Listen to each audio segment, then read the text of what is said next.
Welcome back to another episode of our podcast From Training to Impact, the place where we serve up short, practical nuggets to turn training into actual workplace change. I am your host, Ali Nazir, and today we are talking about something you have probably filled out 100 times: the post training survey. You know, the one: rate the trainer, rate the slides, was the coffee hot enough?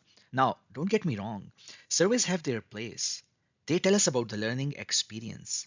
They are like Yelp reviews, helpful, but they don't prove that the food is actually good. Now, here's the catch: if we stop at surveys, we risk a false sense of success. People may smile on paper, but it doesn't mean the skill is sticking. And research backs this up.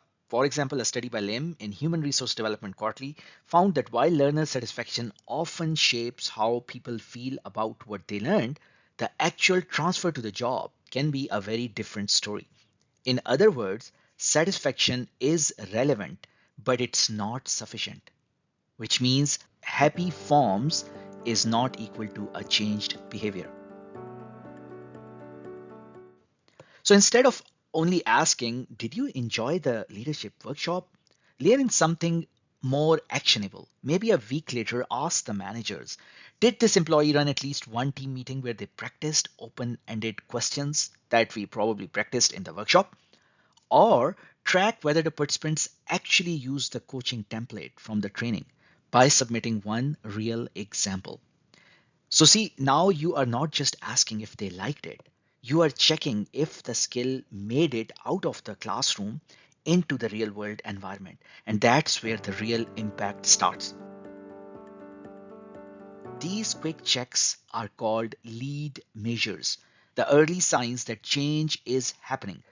They are, in fact, the bridge between good intentions and real outcomes. And here's your tip for the day: use these surveys as the appetizer, not the full meal. They tell you about the taste, but not the nutrition. Always pair them with one behavior based measure, whether that's a quick self check, a manager's observation, or a digital footprint. Because otherwise, relying only on surveys is like judging your workout by how cool your gym shoes look. Now, they might turn the heads, but they don't tell us if you broke a sweat. And that's today's nugget on From Training to Impact.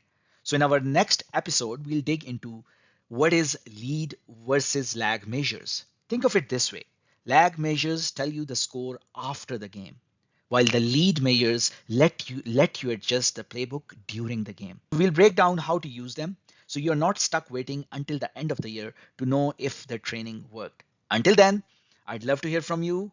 What's the cleverest survey questions you have ever seen or the funniest ones? Catch you next time. Have a great day.